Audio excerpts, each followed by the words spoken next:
আসসালামু আলাইকুম, কেমন আছেন সবাই? আশা করি সকলেই ভালো আছেন। আজকে আমি আমার গল্প স্বল্প ব্লগে আপনাদের পটল মহারানী রান্না করে দেখাবো।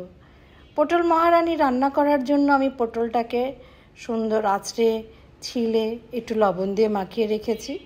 আর এখন পটল মহারানীর জন্য একটা মশলা তৈরি করব। এটাই অ্যাকচুয়ালি পটল মহারানীর মশলা। সেখানে আমি কিছু বাদাম নিয়ে নিয়েছি, ভিজিয়ে রেখেছিলাম, আর 2 চামচ টক দই দিয়ে দিয়েছি, একটু 1 ইঞ্চি মতো আদা আর 3টা কাঁচামরিচ। এই হচ্ছে পটল মহারানীর রান্না করার জন্য মশলা। এখানে আমি হলুদ বা পেঁয়াজ রসুন এ ধরনের কোনো কিছু ব্যবহার করব না। এটা একেবারেই নিরামিষ রান্না। পেস্টটা আমার তৈরি করা হয়ে গেছে। এখানে আর একটা পাত্রে আমি একটা পাত্রের মধ্যে তেল নিয়ে নিলাম। তেল দিয়ে আমি এখন পটলগুলোকে ভেজে নেব।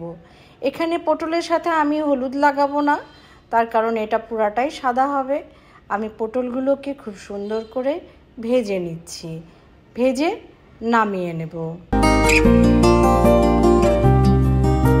পটল ভাজা আমার হয়ে গেছে। আর একটা পাত্রে আমি কিছু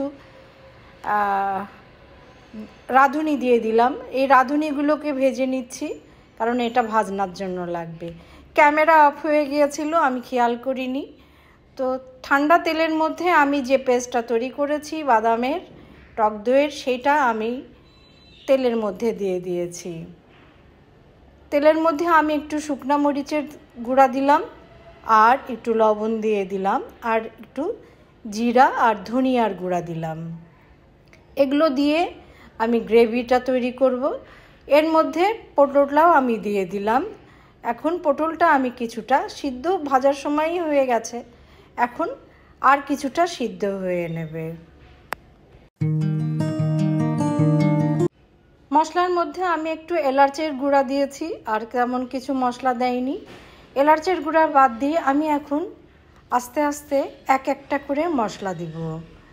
মশলা বলতে কিছু ভাজনা আছে, যেমন জিরা গুঁড়া ভাজনা, রাঁধুনি ভাজনা, এগুলো আমি এক এক করে মিশিয়ে দিলাম। আর পটলটা বাকি সিদ্ধটা হতে থাকলো। আমি ঢাকনা দিয়ে ঢেকে দিলাম যাতে আর একটু সিদ্ধ হয়ে নিক।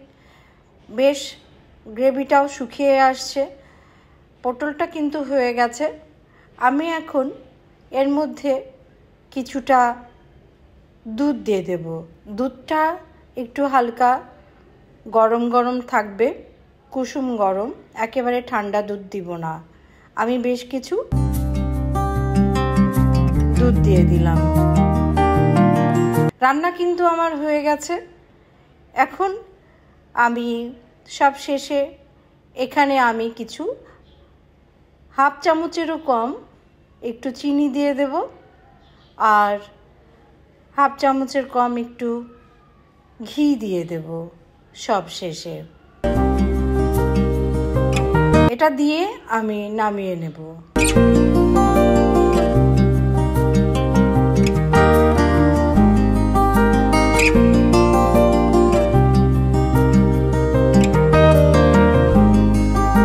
আমার পটল মহারানী রান্না করা হয়ে গেছে। ভালো লাগলে একটা লাইক কমেন্টস করবেন।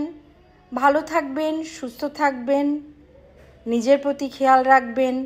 আল্লাহ হাফেজ।